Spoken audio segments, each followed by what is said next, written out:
এই মুখ্যমন্ত্ৰীজনে কৈছে যে বিজেপি দলে আৰু বিজেপি চৰকাৰে ইতিমধ্যে ন্যায় দি দিলে জুবিনদাৰ ন্যায় দি দিলে বুলি কৈছিলে কেলে কৈছিলে তেখেতে একৰণে কৈছিলে যে তেখেতে শ্যামকানু মহন্ত সিদ্ধাৰ্থ শৰ্মা আদি কৰি কেইজনমান মানুহক বোলে জেল হাজুতলৈ অৰ্থাৎ জুডিচিয়েল কাষ্টডিলৈ পঠিয়ালে এৰেষ্ট কৰিলে সেইকাৰণে মুখ্যমন্ত্ৰীয়ে ঘোষণাই কৰি দিছিলে যে ন্যায় দি দিলে এতিয়া কৈছে যে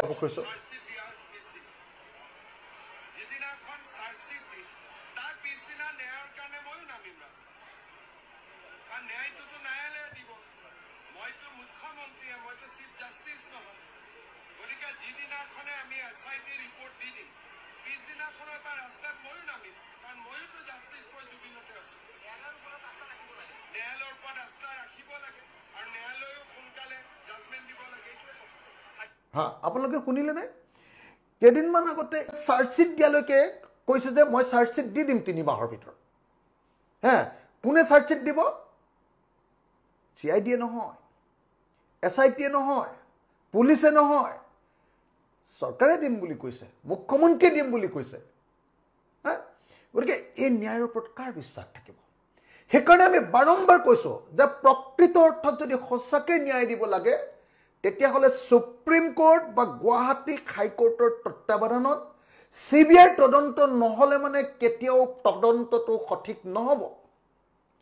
অসমৰ মুখ্যমন্ত্ৰী যি কৰিব খুজিছে হেতু তেওঁ একদম পলিটিক্যাল কাম কৰিব খুজিছে তেওঁ কেতিয়াও জুবিনদাক ন্যায় দিয়াৰ পক্ষত নাই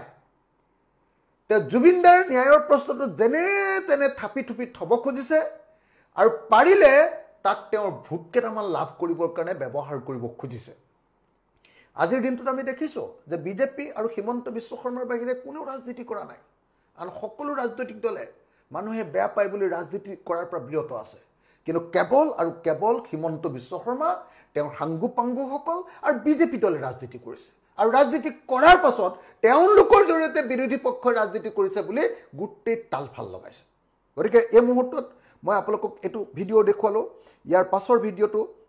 মই আৰু মাত্ৰ সৰু সৰু দুটা ভিডিও দেখাম এতিয়া ন্যায়ৰ কাৰণে কিমান কষ্ট কৰিছে গুটে ন্যায়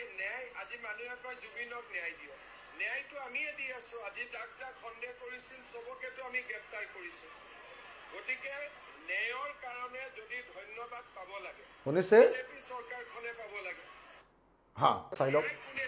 বিজেপি চৰকাৰখনে দিছে তেখেতে ইতিমধ্যে কৈ দিলে যে নাই তেখেতে ন্যায় ইতিমধ্যে বোলে দি দিলে প্ৰথমতে কৈছিলে ন্যায় দি দিলো তাৰ পাছত ক'লে যে নাই আমিহে ন্যায় দিম আমিহে চাৰ্জশ্বিট দিম তেখেতে ক'লে তাৰ পাছত এবাৰ ক'লে যে চাৰ্জশ্বিট দিয়াৰ পাছত আমি আকৌ কোৰ্টক হেৰি কৰিম আপোনালোকক মই এটা কথা ক'ব খুজিছোঁ যে কোৰ্টে চাৰ্জশ্বিটৰ ওপৰত ভিত্তি কৰি সিদ্ধান্ত ল'ব পাৰে কোৰ্টে কেতিয়াও মানুহক ন্যায় দিব নোৱাৰে যদি সে এখন ভুৱা চাৰ্জশ্বিট আৰু চাৰ্জশ্বিটখন দিয়াৰ সময়ত যিকেইটা সেকশন লগাইছে সেইকেইটা সেকশন যদি সঠিকভাৱে প্ৰমাণ কৰিব পৰাকে কি দিব লাগিব এভিডেন্স ষ্টেটমেন্ট আৰু ডকুমেন্ট দিব লাগিব